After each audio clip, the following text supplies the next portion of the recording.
Welcome back to our channel చిన్నారి నేస్తం. ఈరోజు చిన్నారి నేస్తంలో చికెన్ పికిల్ ఈజీగా టేస్టీగా ఎలా చేసుకోవాలో చూద్దామా. దీనికోసం పెద్దగా ప్రాసెస్ అవసరం లేదు, సింపుల్ వేలో చెప్తాను, చేద్దాం రండి. నేను ఇక్కడ 1 కిలో చికెన్ తీసుకున్నాను. వాటిని ముందుగా వాటర్లో శుభ్రంగా కడిగాను. వాటన్నిటిని ఒక గిన్నెలోకి తీసుకోవాలి. ఇక్కడ పచ్చడి కోసమని చికెన్ని చిన్న చిన్న ముక్కలుగా కట్ చేపించాను. ఇందులోకి కొంచెం పసుపు, కొంచెం సాల్ట్ వేసుకుందాము. వీటన్నిటిని ముక్కలకు పట్టేటట్టుగా కలుపుకోవాలి. తర్వాత స్టవ్ ఆన్ చేసుకొని వీటిని ఉడికించుకోవాలి, ఎటువంటి వాటర్ పోయకుండా. సో చికెన్లో వాటరే సరిపోతుంది.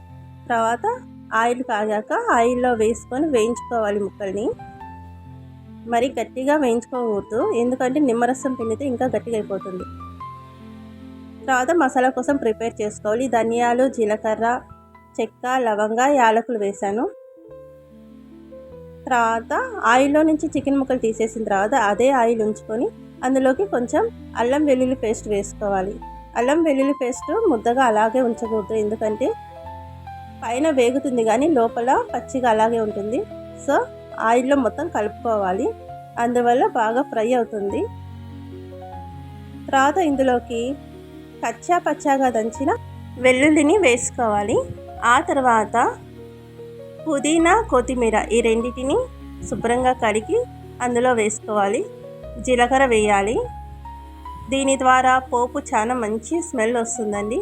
పుదీనా, వెల్లుల్లి, కొత్తిమీర, కరివేపాకు ఇవన్నీ వేయడం వల్ల చట్నీకి చాలా మంచి వాసన వస్తుంది. ఫైనల్గా ఎండుమిరపకాయలు కూడా అందులో వేసుకుందాము. ఇలా మంచిగా పోపు పెట్టుకోవడం వల్ల ఆ స్మెల్కే చికెన్ పచ్చడి తినాలనిపిస్తుంది. సో మిగిలిన చికెన్ కూడా ఇందులో వేసేసుకోవాలి. ఇప్పుడు వేయించిన మసాలా దినుసులని మెత్తగా మిక్స్ చేసుకోవాలండి.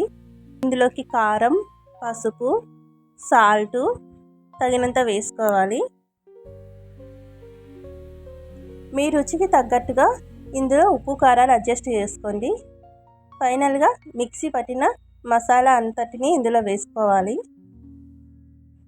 ఆయిల్ ఎక్కువైనట్టుగా కనిపిస్తుంది, కానీ చట్నీ ఒక 2 డేస్ తర్వాత చూస్తే మంచిగా సరిపోతుందండి.